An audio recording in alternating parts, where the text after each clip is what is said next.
Salim Mvurya auma icera-ini riri na mwandiki mukaru ministry-ini ya mathako timu udomwe na gavana wa kaunti ino Kimani Wamathako na kuria augire Kiharo giki ni githuritwo ta kimwe kia iharo iria timu iri gathaka mbitika cia CHAN ikahuthira gutabaniria mehariria. We are very happy that most of the key sections have been done very well. The changing rooms, the VVIPs, the canopies and the terraces. You can also see this is a lot of good work that has gone on. Kuringana na Mvurya gitumi kinene kiria kirarugamitie kurikirira gwa Kiharo giki ni kwaga kurihwo kwa uria uri na kandarathi ya waki wa Kiharo giki undu uria thirikari kuhitukira ministry yake ikakorwo ikiriha kwambiriria kiumia turorete. Our visit was to come and unlock, the issues that underline the completion of this facility. The good news is that last 1 week and a half we already paid the contractor part of the money, and next week we should be paying the final account. Thirikari ya kibũrũri riu niyo ikuoya urugamiriri wa Kiharo giki niguo gutigirira nigiako na gukinyaniria ikero iria cietikiritio ni kiama kia mubira wa maguru thiini wa gitaru kia Africa CAF.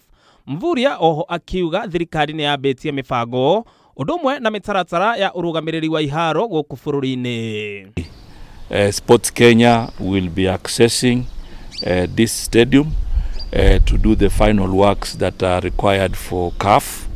The local organizing committee will also come here because there are other requirements that the county government has raised, including a road which is facilitating entry in gate 3 and gate 4.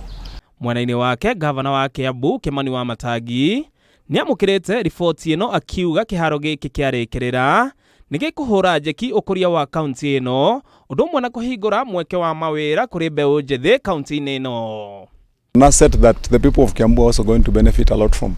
I have had this conversation with our residents here for a long time. Just sheerly the time when we have, for example, any events going on here, it's a huge injection of economic well-being for our people. Our traders here, we have a lot of traders around Kirigiti. We have facilities. We have a few people with hotels and so on. So it's going to greatly boost the economy of the county government of Kiambu. Na mwandiki mukaru ministry-ini ya mathako timu augire waki wa Kiharo giki gia Kirigiti ni umwe wa iharo na iria irathie na mbere gwakwo udomwe na kuheo uthio mweru mbere ya mbitika cia CHAN mweri-ini wa kanana mwaka uyu na mbitika cia AFCON mwaka-ini wa 2027. But this specific one, we are concentrating on it because it has been taken as a training ground for CHAN in August. And that is why the grass must grow, and that is why the contractor must be out of sight, for us now to be able to prepare it for that competition. Hadu-ini ha metha ya mathako ya Kameme TV ritwa riakwa ni Ng'ang'a wa Nyukabi.